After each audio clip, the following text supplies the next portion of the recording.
Malam ini temani aku bikin nasi among-among yuk. Oke, ini video lanjutan kemarin. Dan ini sekitar habis isya ya. Aku pulang dari beli ayamnya langsung aja. Dan untuk ayamnya tadi udah tak cuci, terus juga udah tak rebus juga. Tadi nggak kering. Dan lanjut di wajan yang sama dan tapi air yang berbeda. Ini tadi udah mendidih, langsung aja tak cemplungin buat perkulupannya. Dan yang pertama aku rebus ada toge, dilanjut dengan wortel dan juga buncis. Dan lanjut ada bayam yang aku cari tadi pagi. Terus ini tadi tak tambahin garam dan juga soda biar gagangnya juga ikut empuk. Dan lanjut ini bayamnya udah mateng, tunggu sampai mendidih lagi baru cemplungin daun luntas dan juga kenikirnya tadi. Karena kalau nggak sampai mendidih lagi dibuat ngerebus itu nggak bisa hijau seperti ini, malah bisa jadi kuning. Oke, lanjut terus di wajan yang sama, air yang berbeda ya, karena wajannya ini tadi udah tak cuci juga, karena kalau nggak dicuci bakal nguning buat ngerebus mie. Oke, mie-nya udah mateng. Di sini aku mau bikin bumbu untuk sayur urap nanti. Ada bawang putih, cabai, kencur, garam dan juga micin, gula merah, asam. Dan ini seharusnya pakai daun jeruk, tapi aku nggak berani ambil di belakang rumah karena ini posisi udah malam juga, terus ayah di depan banyak temennya. Yowes lah, ini nggak usah dikasih bumbu, daun jeruk aja nggak apa-apa lah ya.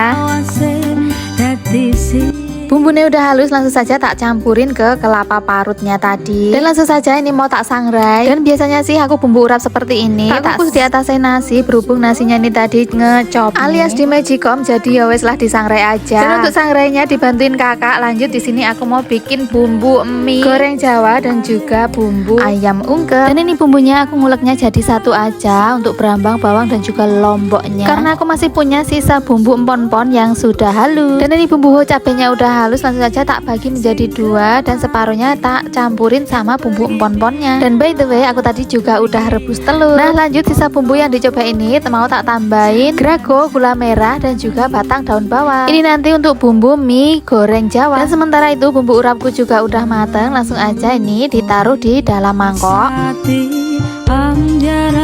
Dan untuk wajannya ini nggak usah dicuci, langsung aja tak buat numis bumbu mie-nya. Dan untuk kompor sebelahnya ini mau tak buat numis bumbu ungkep ayam. Dan ini masaknya harus sat-set banget karena udah malam juga, jadi tangannya ngalor ngidul nganan kiri. Dan bumbu mie-nya udah harum, langsung aja tak masukin wortel dan juga kubisnya, diosreng-osreng sampai tercampur rata. Dan pindah lagi ke wajan satunya, tambahkan daun salam dan juga daun serai. Kok daun? Ya Allah, sampai keliru daun serai. Lanjut tambahkan air sedikit biar nggak gosong, terus masukkan deh ayam yang udah diungkep sebentar tadi. Dan untuk di wajan satunya jangan lupa ditambahkan seasoning, terus juga masukkan mie-nya tadi. Terus ini untuk mie-nya karena ngerebusnya udah dari tadi, jadi agak kempel-kempel gitu. Nah, ini solusinya, tambahin air sedikit di atas mie-nya atau ditabur-taburin di atas mie-nya, terus di apa ya?